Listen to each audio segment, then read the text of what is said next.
Well, we got some folks who want to talk to you. 800-450-7876. Line 4, Randy's calling us from Indiana. Randy, you're on with Dr. Umar.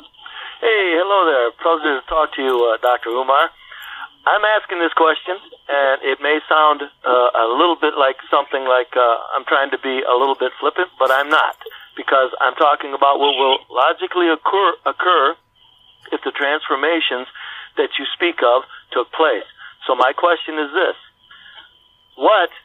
I'm trying to figure out if the transformations that you speak of occurred in the black community, as far as the quality and the existence of all black people's lives, you do realize that the racial blending would take place at a much faster rate than it is now. And I'm wondering, and I'll take my answer off the air, when the racial blending starts, are you against black people allowing the blending to take place? Are you against?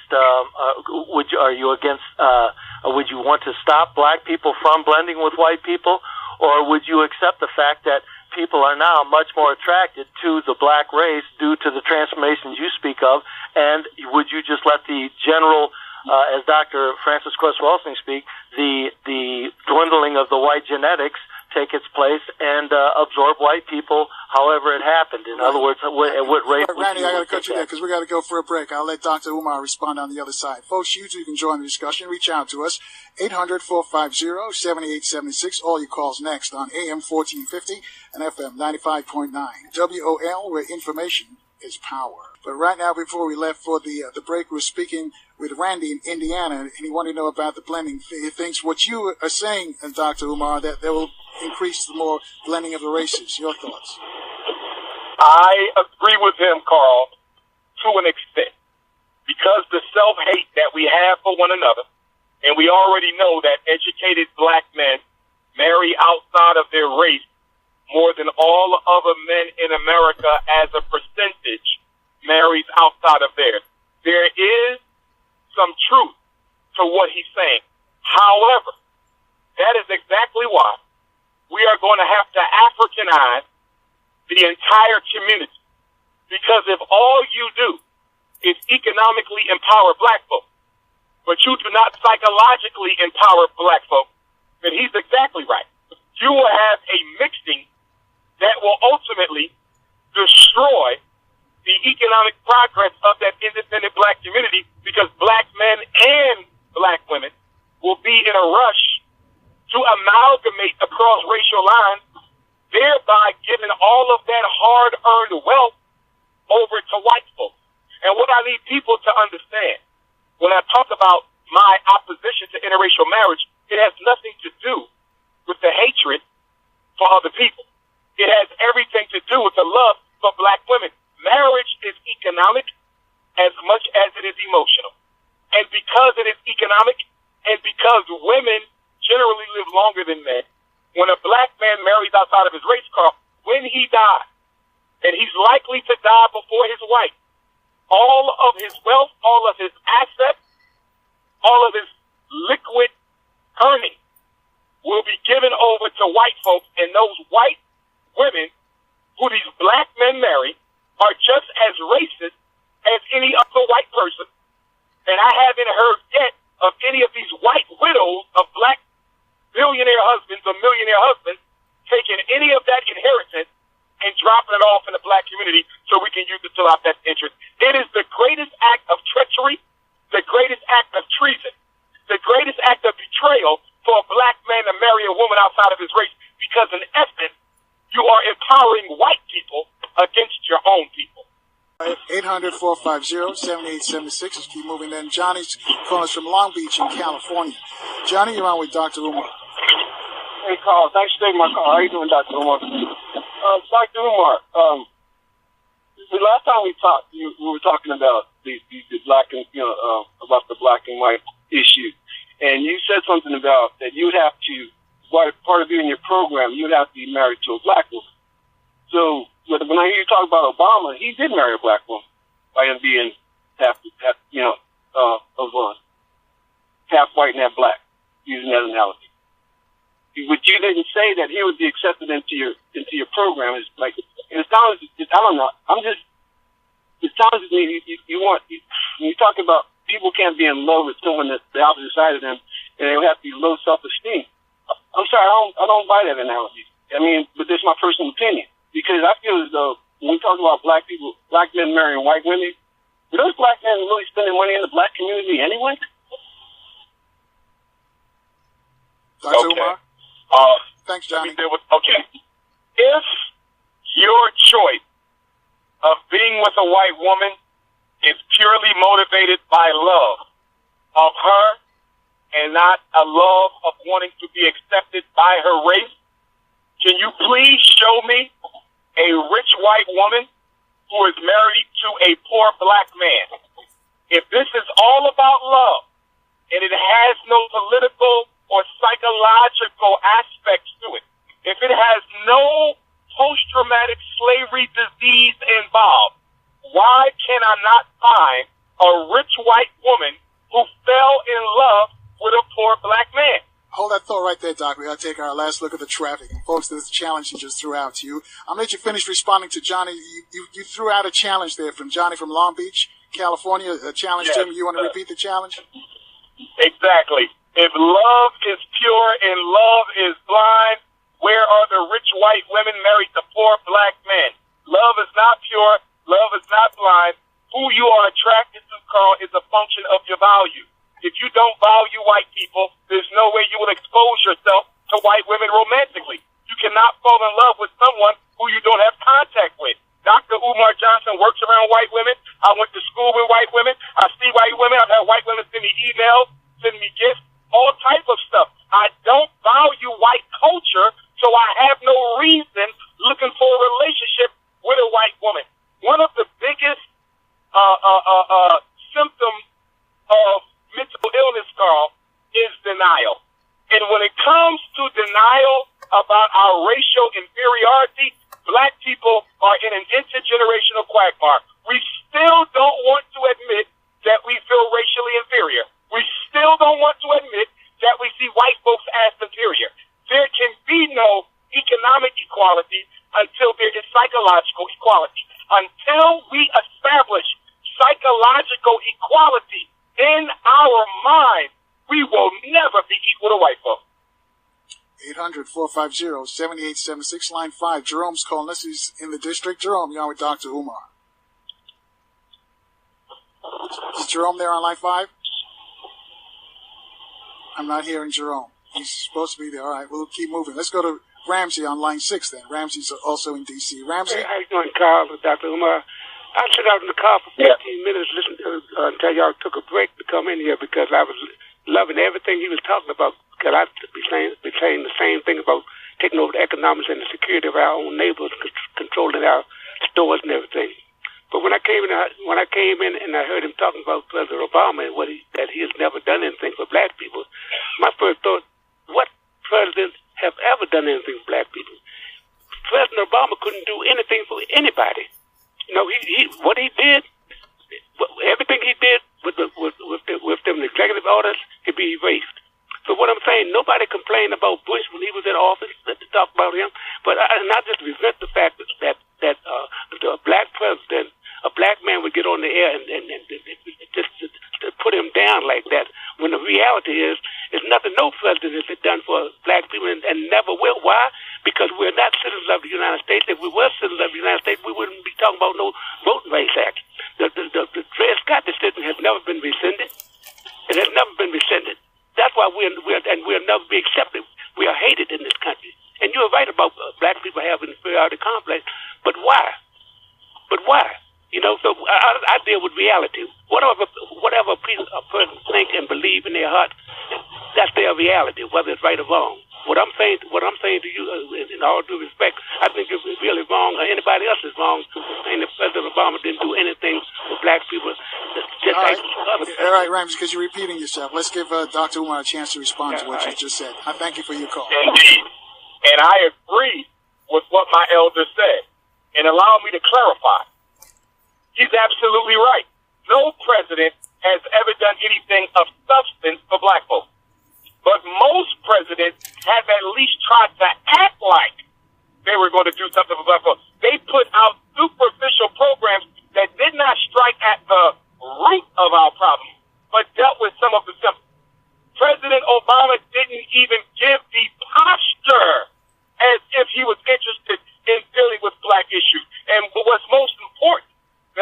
elder to understand is not the fact that no president ever done anything for us. He's correct. But Obama is the first president who we never even asked to do something for us. The significance of Obama is not his neglect. Let me say this. The significance of Obama is not his neglect. I'm not upset at Obama. I'm upset at us because we allowed Obama to become the first president in United States history that ignored black people and got away with it. That is the point I need my elder to understand. And the other quick point, I am not loyal to personality. I am loyal to principles. You cannot say Obama did nothing for nobody else. He gave homosexuals 3 federal laws. He gave homosexuals a Supreme Court justice. He gave homosexuals 250 federally appointed jobs. He gave the Latinos federally appointed jobs a Supreme Court justice. He gave women the Equal Pay Act Supreme Court justice. He gave immigrants landmark federal legislation. He gave black people nothing. So the issue is not Obama. The issue is us for allowing Obama to go unchallenged for his neglect. All right, 800-450-7876. Rashid's calling us on line 4. Rashid from Washington, D.C. Rashid, you're on with Dr. Umar. Yeah, thanks for taking my call. I had a question, but I wanted to make a comment because I totally disagree with the doctor in terms of Obama absolutely doing nothing. First, he kind of contradicted himself by saying that Obama was raised by white and thought white when he's married to a strong, powerful, intellectual, articulate black woman.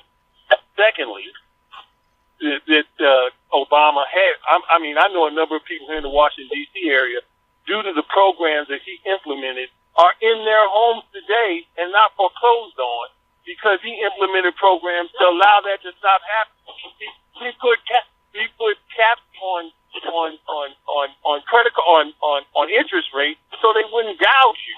You don't have to put your education programs so people could go to school. You can't come in there like Farrakhan as the president with the fruit of Islam behind you and say, I'm doing all this for black people. They would impeach him. He has to be sneaky and do things undercover and within the system. And black folks, I don't really think that they understand the system. If you don't understand, that's what he was doing. And now, if you want to see some stuff reversed and not have anything done for black folks, because I tell you, if I'm Donald Trump and I think like Donald Trump, I'm not doing jack for black people. Why should I?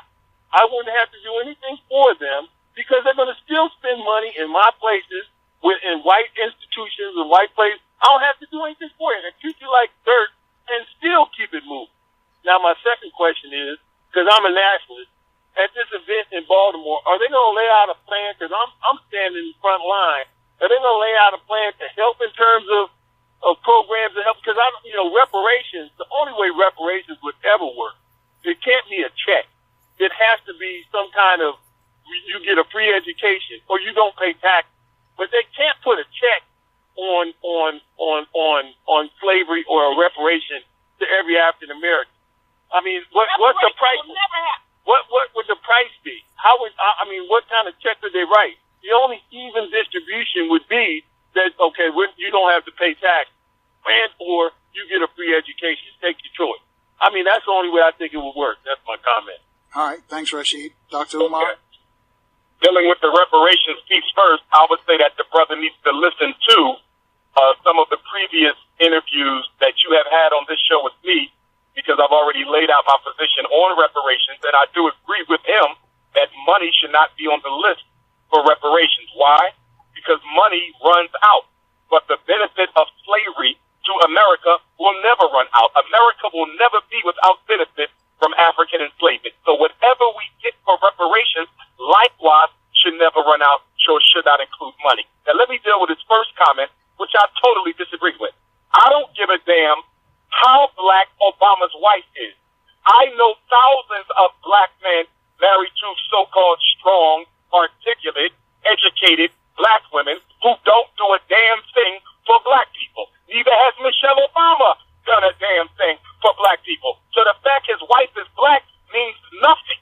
I know 2 family black marriages where the husband and the wife is a stone cold sellout. So you don't become a hero just because your wife is black. That's number 1. Now let's deal with number 2. You said that Obama created programs for black folks. A program at the federal level is nothing more than money. Money that you throw at a problem. And those programs that you create will be undone by the next president because a program is nothing but money. Homosexuals didn't get programs. Homosexuals got laws. Immigrants didn't get programs. Immigrants got laws. White women didn't get programs. White women got laws. So you telling me I'm supposed to be content with the fact that he came up with a Brothers Keepers initiative which did absolutely nothing to bring industrial programs back into the high school, did absolutely nothing to bring black male teachers or principals into the high school, did absolutely nothing to cut down the suspension and expulsion of black boys, did absolutely nothing about the special education and ADHD referrals and diagnoses and medication of black boys, but because your president threw money at a black problem without transforming the nature and causes of that problem, I'm supposed to be content? That's absolute nonsense. And what I cannot stand is when black folks exaggerate the position of us who hold president accountable by trying to allege we wanted him to carry out a black agenda. I know more than most people that Barack Obama could not have carried out an agenda for blacks where he managed to eliminate every problem that we have. But what hang on a second, Dr. Umar. We got to take a quick break here. I'll let you finish up. You're on a roll. I hate to break you, but I'll take a quick break here. I'll let you finish your response. And a little tag here from a tweet says, tell Dr. Umar that 9 million black people have health insurance due to Obama. So I'm going to let you finish your response to Rashid's question. And also if you can respond to that about the health care. Yes, indeed. Whenever those of us who want to hold President Barack Obama accountable, Carl, there's others who would try to exaggerate our position and claim that we wanted him to go into the White House with a red, black, and green flag. President George W. Bush never said he was for white folks. He just did what white folks needed him to do. John F. Kennedy never said he was for Irish Americans, but he went in and he looked out for Irish Americans. So no one needed Barack to say anything. We needed Barack to do something. There's 3 issues in America, Carl, that all Americans agree are problems for black folks. Whether you Democrat or Republican, whether you conservative or liberal, there's 3 items that the entire country agree upon are problematic for black folk, and something needs to be done about it, and Obama did nothing. The first one is education. Everyone agrees that the schools that serve African-American children are significantly under-resourced and underdeveloped. Number 2, unemployment. Half the black men in America have been unemployed since 1970. Everyone knows that unemployment for black men and women is an issue. Obama did nothing about it. And the third thing, mass incarceration. The laws that disproportionately and extensively lock up African Americans, everyone agrees that's the problem. Obama did nothing. He signed an executive order to let a couple of them out of jail early, but he did nothing to transform the structure of the criminal justice system. He didn't have to tackle all 3, Carl. He could have tackled one. If Obama would have did something about the schools, I would have said, okay, he did something. If Obama would have did something about black unemployment, I would have said, okay, he did something. If Obama would have done something about black mass incarceration, I could have said, okay, y'all, leave him alone. He did something. Obama did nothing. And I have a challenge. I have a challenge. For those who claim that Obama did something for black people, please tell me what he did that was specifically for blacks. Not minorities, not poor people, not Americans. He did things specifically for gays, specifically for women, specifically for immigrants. So please show me what he did specifically for blacks. Name one thing he did specifically for blacks, including your programs. And as far as the sister goes, Carl, who said 10 million black folks have health care because of Obama, I would say to her that she needs to do her political research, because nearly every state in America has some sort of low-income health insurance to cover the people in would say to her that black people's biggest problem is not health insurance. Black people's biggest problem is police extermination, unemployment, miseducation, mass incarceration. That's our biggest problem, not health care. Did Obama do anything about the disproportionate quality of health care that black people get when they go see the doctor? Hell no. In other words, Carl, the same amount of black people who died from cancer before Obama will be dying from cancer after Obama. No issue that involves race. No issue that significantly and disproportionately affects black folks was dealt with by Barack Obama. If you can prove he did something just for us, please tell me what it was. 800-450-7876. Let's go to line one. Let's go to Charlotte. Kwame's calling us from Charlotte, North Carolina. Kwame, on we talk to Umar. Hello, gentlemen. How you guys doing? Oh, my brother. Hi, Dr. Umar. Check this out. I was reading something on the internet. I don't know how true it is, but it said if a black man wanted to be president, to get in office, he could not talk about reparations. Do you know anything about that, sir? I would say that in order to get in, he probably couldn't talk about the reparations.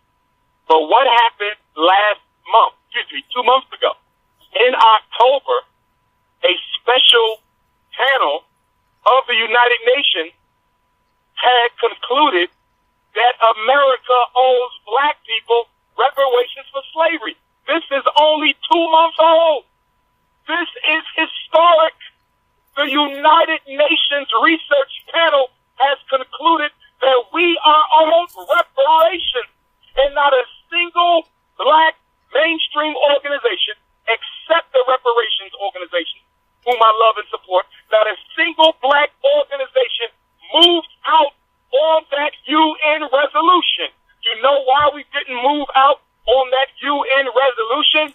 It's because we are more loyal to Barack Obama than we are loyal to ourselves. And why are we so loyal to Barack Obama? Because of Barack Obama has achieved the black man's dream. Barack Obama has achieved the black man's dream. And what is the black man's dream? The black man and the black woman's dream in America is to be accepted by white people. You don't love Obama because he's president. You have over 50 black presidents in Africa. You got over 30 black presidents in the Caribbean. You have black presidents all throughout Central and South America who are heads of state. Y'all don't love Obama because he's president. Y'all love Obama because he's president of white people. Obama represents the black man's desire to be accepted by white folk. And that is the only reason why you love him.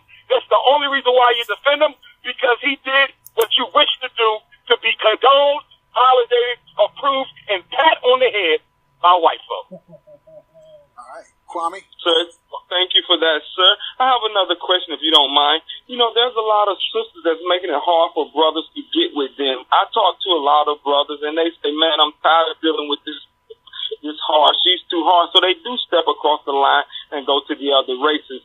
So do you really think that's weak if they're tired of fighting with a sister when we should come home and be loved? First of all, 1/3 of the entire earth is African people. Black women are the largest population on the planet. There is no population larger than black women.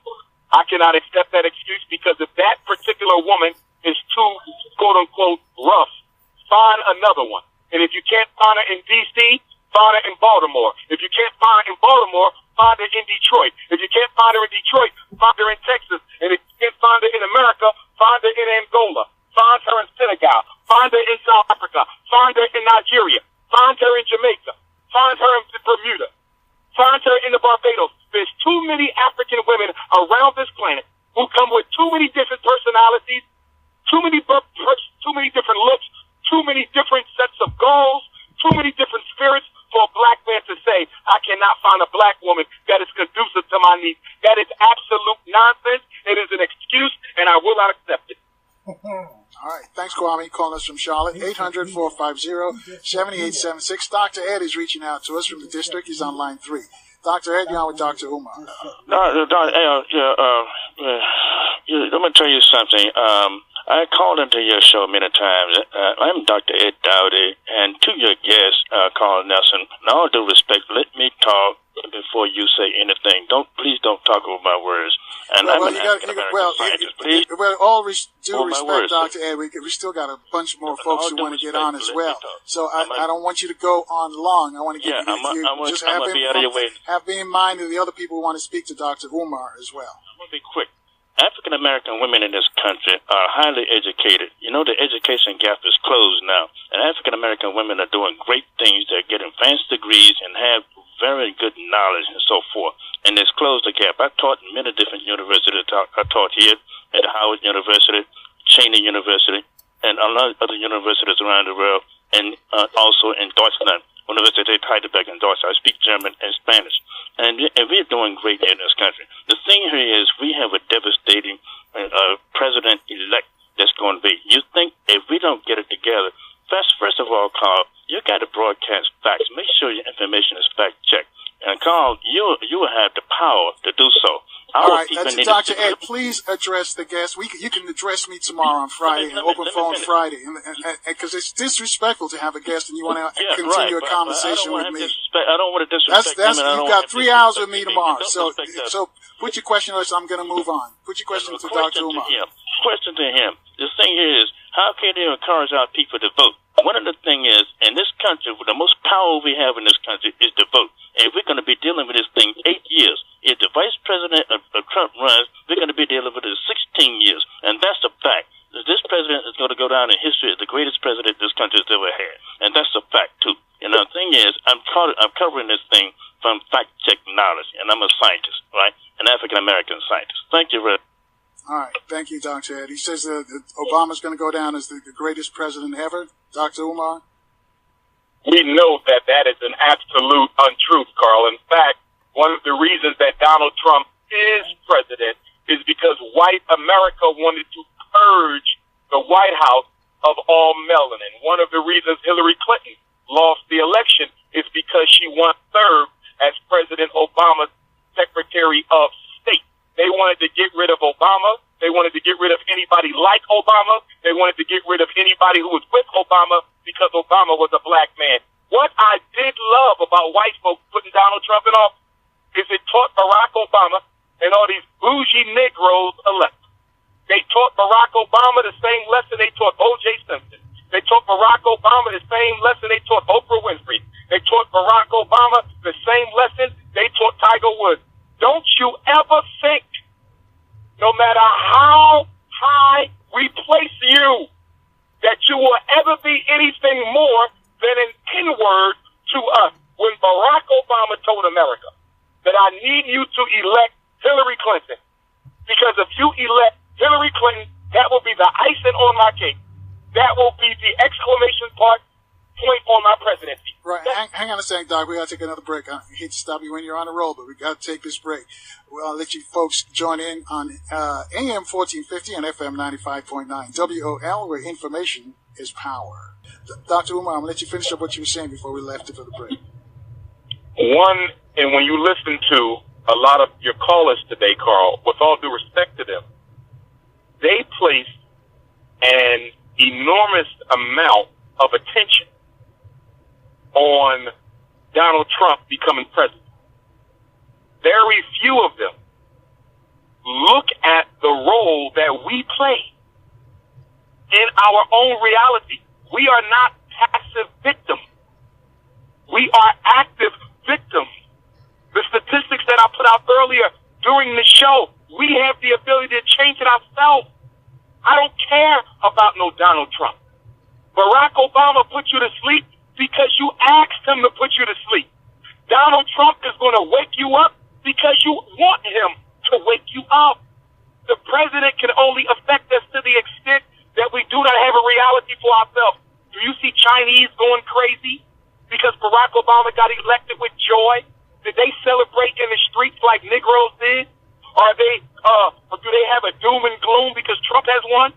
Do you see European Jews going crazy when Obama won, thinking God came back? Do you see them despondent and depressed because Trump won? The point is, Carl, every culture in America has a cultural agenda. that they stick to, no matter who the president is.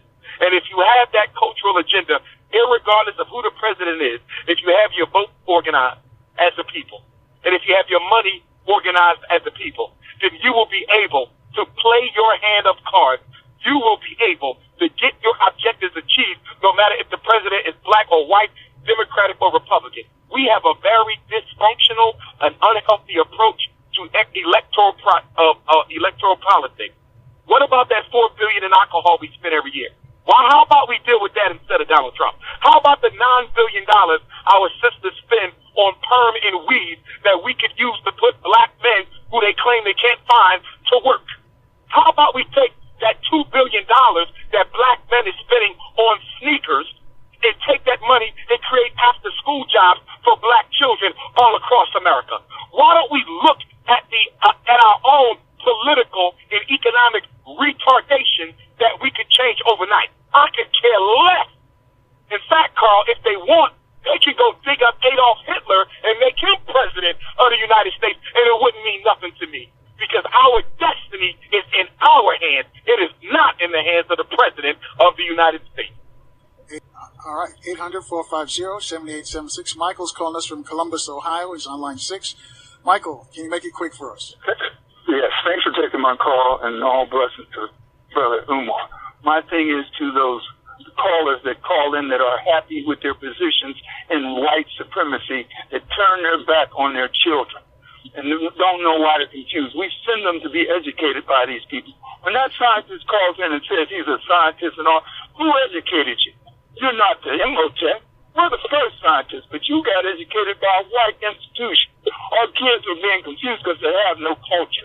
When you see on television your little baby children picking out a... Michael, put in a question for him to Brother Umar. My question is this, but let me say this, is what do we do to save our children from every morning being indoctrinated into a lie? And I just want to say this, when you see your kids picking a little baby, picking a white baby's good and a black baby's bad, we're in trouble. Stop this. Care about your children and their future. All right, Dr. Umar. Thanks, I would agree with my brother wholeheartedly. And I would say, Carl, if you listen to the temperament of a lot of the comments that were made today, they were all about how we can participate in the American reality. Whether it was elections, no matter what it was about black people participating in the American reality. Do you think Chinese have those conversations? Do you think Arabs want those conversations? Do you think East Indians desire those conversations? They don't talk about participating in the American reality. They talk about creating their own cultural reality in America. And that is the difference between us and everyone else. That's why they're doing well, and we are at the bottom. All right, we got to run out of here. But Monday, where are you going to be in Baltimore? Monday, downtown Cultural Arts Center, BLB Square, Dr. Umar Johnson. In fact, our interview today, Carl, has energized me, and I'm super ready now because I got a lot I have to go over based on some of the comments I heard today to clarify my position on things. Please come on out, 401 North Howard Street, 401.